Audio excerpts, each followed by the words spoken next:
আচ্ছা, তোমাদের মনে আছে কয়েকদিন আগেই তোমাদের সঙ্গে একটা ফেয়ারি হাউসের ভিডিও শেয়ার করেছিলাম, যেটা তোমাদের খুব পছন্দের একটা কাজ ছিল। আর তার সঙ্গে তোমাদের অনেকের প্রশ্ন ছিল যে ওই ঘরটা আমি কি দিয়ে বানিয়েছি। ওটা আমি মোল্ডেড ক্লে দিয়ে বানিয়েছিলাম, কিন্তু আজ যে ঘরটা বানাবো সেটা আমার বানানোই এই হোমমেড ক্লেটা দিয়ে।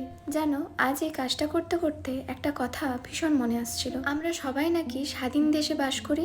আজকের সময়ও দাঁড়িয়ে সত্যি কি আমরা স্বাধীন? আজ একটা মেয়ে যদি তার কাজের জায়গাতেই সেফ না হয়, এরপর বাড়িতেও যে আমাদের মা বোনেরা সেফ থাকবে তার কোনো গ্যারেন্টি আছে? এভাবে আর কতদিন, আর কত মেয়ের জীবন যাবে? এই কথার উত্তর বা দাম কে দেবে? এসব প্রশ্নের উত্তর আমার বা আমাদের কারোরই জানা নেই। তবে এইটুকু জানি, আর চুপ থাকলে চলবে না। আজ এই মর্মান্তিক ঘটনা অন্য একটা মেয়ের সঙ্গে ঘটেছে বলে পরে যে এই সেম ঘটনা আমাদের কারোর সাথে ঘটবে না, এর কোনো গ্যারেন্টি আছে কি? আর অন্যায় না সহ্য করে প্রতিবাদ করুন, একে অপরের পাশে থাকুন। এবার আমরা সবাই বিচার চাই।